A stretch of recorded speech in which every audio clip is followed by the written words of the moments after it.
છોટાઉદેપુરના બારડોલી નસવાડી અને સંખેડા તાલુકામાં કપાસનું બખલક થયું છે।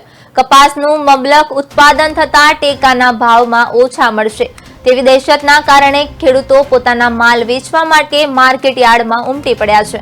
નસવાડી, બોડેલી અને સંખેડા તાલુકાની કપાસની જીનોમાં 1 કિલોમીટર સુધી ખેડૂતોની લાઈનો લાગી હતી।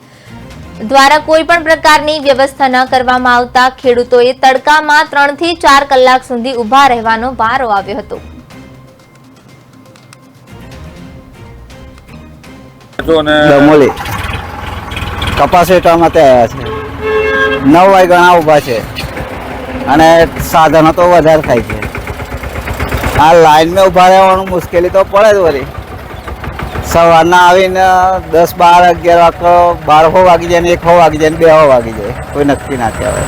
પાણીની તો હવે તઈ જાય તો મળે કદાચ ટાંકી પર, બાકી બીજું તો કંઈ મળે। સરકાર પાસે વળી આ સુવિધા કરે, વળી બીજું શું પાણીની વ્યવસ્થા કે બીજું એમ સુવિધા કરે તો સારું।